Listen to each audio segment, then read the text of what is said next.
راجہ صاحب جو مختلف فیصلے اسمبلیوں کے توڑنے کے اوپر آتے رہے نا، کہ نصرت بھٹو کیس میں کیا تھا، وہ آسمہ جیلانی کیس میں کیا تھا، یا وہ بعد میں ظفر علی شاہ کیس میں کیا تھا، اس کو تو سائڈ پہ رکھ دیں. ذوالفقار علی بھٹو ہینگنگ، پھر اس کے بعد وزرائے اعظم جو نکالے گئے پاکستان میں پیپلز پارٹی کے دور میں، سب سے پہلے گیلانی صاحب، اس کے بعد نواز شریف والا معاملہ، اس کے بعد ابھی عمران خان کا کیس جو ابھی چل رہے ہیں، یہ ان کی طرف بعد میں آتے ہیں. پہلے سٹارٹ پہلے سے کر لیں ذوالفقار علی بھٹو سے. آپ کو لگتا ہے کہ عدلیہ اس چیپٹر کو صاف کرنے کی کوشش کرے گی، اپنے ہاتھ صاف کرے گی ان دھبوں سے جو کبھی 63 ایک ہی شکل میں لگتے رہے، کبھی کیس پاناما کا آیا تو اقامہ پہ کہا کہ یہ صادق اور امین ہی نہیں ہے، ایسے ایسے کمالات کیے ہیں عدلیہ نے کہ مجھے لگتا ہے کہ وہ اپنے کیسوں کی خود بھی مثال نہیں دے سکتے. کیا انصاف کرے گی عدالت؟ نہیں، میں اس کا خیر مقدم کرتا ہوں. اگر یہ بھٹو صاحب والا مقدمہ دیکھا جاتا ہے اور عدلیہ اعتراف کرتی ہے کہ اس سے غلطی ہوئی اور سنگین غلطی ہوئی اور کسی کے دباؤ میں آ کر غلطی ہوئی، تو یہ میں سمجھتا ہوں ایک صائب قدم ہوگا. لیکن افسوس یہ ہے کہ بھٹو صاحب کا جو مقدمہ تھا وہ ایک سلسلے کی کڑی ہے. وہ کڑی اس سے پیچھے بھی جاتی ہے، 50 کی دہائی تک بھی جاتی ہے، اور وہ آج دن تک چلتی چلی جا رہی ہے.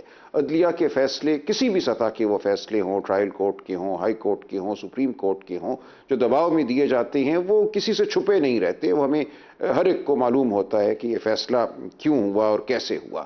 تو کیا یہ عمل رک جائے گا؟ ہم خواہش کرتے ہیں، ہم تمنا کرتے ہیں کہ یہ عمل رک جائے، اس طرح کے فیصلے آئندہ نہ ہوں.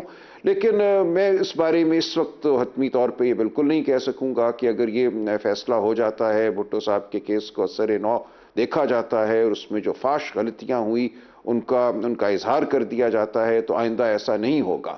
کیونکہ ہمارے نظام میں ایک کجی ہے، ہمارے نظام میں ایک طاقت کا ایک عنصر ہے جو ہر اصول پر حاوی ہو جاتا ہے، اور وہ عنصر موجود ہے.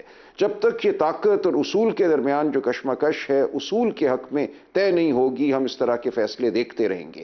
کیونکہ جو لوگ وہاں بیٹھتے ہیں جج صاحبان، وہ بالآخر عام انسان ہوتے ہیں. ان کا عہدہ کچھ بھی ہو، اور ان کی جو بعد کی جو تاریخ لکھتے ہیں یا اپنے حالات بیان کرتے ہیں بعد کے انٹرویوز میں، یا اپنی جو وہ سرگزشت بیان کرتے ہیں، اس میں یہ باتیں سامنے آتی چلی جاتی ہیں کہ کیا ہوا اور کیوں ہوا.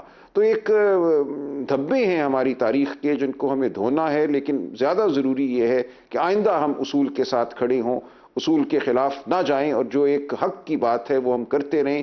جو بیانیے بنائے جاتے ہیں لوگوں کو زیر کرنے کے لیے، ایک سیاسی وابستگی کی وجہ سے ہم ان بیانیوں کے ساتھ جڑ تو جاتے ہیں، لیکن وہ جڑنا ہمارا ایک بڑا وقتی قسم کا ہوتا ہے. اور وہ ہر دور میں جو طاقت ہے، جو بالادست ہے، اس کی حمایت میں ہم بیانیاں جو ہے گھڑتے ہیں اور اس کے ساتھ کھڑے ہوتے ہیں. اصل ضرورت یہ ہے کہ جو راجہ صاحب معتوب لیکن ہے یہ بڑی اس کے لانگ خلاف لسٹ جو ہے، بیانیہ اور ہے لسٹ اس کی میں ایسے ایسے مدافعت کی جائے. کمالات ہیں کہ بعض معاملات میں آپ کو دیکھ کے آپ دنگ رہ جاتے ہیں کہ ہوا کیسے. جنرل مشرف کے کیس میں ابھی جسٹس وقار سیٹھ کا جو فیصلہ تھا، وہ گھومتا پھرتا لاہور ہائی کورٹ پہنچتا ہے. لاہور ہائی کورٹ اس اسپیشل کورٹ کی کانسٹیٹیوشن کو غلط قرار دیتی ہے. وہ معاملہ بھی سپریم کورٹ کے سامنے، آئی ہوپ کہ وہاں پہ بھی انصاف کے تقاضوں کے مطابق حکم آئے گا. ایک یہ چیزیں ہماری عدالت کرتی ہے، ہائی جی کورٹس اور میں سپریم عرض کروں. کورٹ. تو پھر آپ کس سے انصاف کی طرف دیکھیں گے؟ کمال نہیں ہو جاتا پاکستان میں؟ نہیں، میں نے اسی لیے عرض کیا یہ ہر سطح پہ ہوا ہے. یہ ایسا نہیں ہے کہ صرف کوئی نچلی سطح کی عدالتوں نے ایسے فیصلے کیے ہیں، یہ ہر سطح پہ ہوا. اصغر خان کیس آپ کے سامنے ہے. دیکھیے 1990 میں جو بے نظیر بھٹو کے ساتھ کیا گیا، جس طرح آئی جے آئی بنائی گئی، آئی جے آئی کی لیڈرشپ کو جس طرح پیسے فراہم کیے گئے، وہ تمام معاملہ اصغر خان کیس میں کھل کے سامنے آ گیا. اور جس طرح اس وقت جو ایک لیڈرشپ بنائی گئی، اس نے تائید اور تعاون اپنا پیش کیا ان قوتوں کو جو جمہوری عمل کے خلاف تھیں، جو جمہوری عمل میں شگاف ڈالنا چاہتی تھی. یہ ہماری تاریخ کا حصہ ہے. تو اس حمام میں کوئی بھی ستھرا نہیں ہے. ہم کسی پہ انگلی اٹھائے تو وہ انگلی ہماری اپنی طرف آتی ہے. لہٰذا ہمیں یہ یاد رکھنا چاہیے کہ کسی نہ کسی دور میں ہر سیاسی جماعت جو اس وقت ہمارے سامنے ہے، اس نے تائید کی ہے، اس نے معاونت چاہی ہے ان قوتوں کی جو جمہوری عمل کے خلاف ہیں، جو جمہوری عمل کو روکتی ہیں. اب ہمیں سب کو اعادہ کرنا چاہیے، تہیہ کرنا چاہیے کہ ہم عوام کے ساتھ ہیں، ہم جمہوریت کے ساتھ ہیں، جمہوری عمل کے ساتھ ہیں.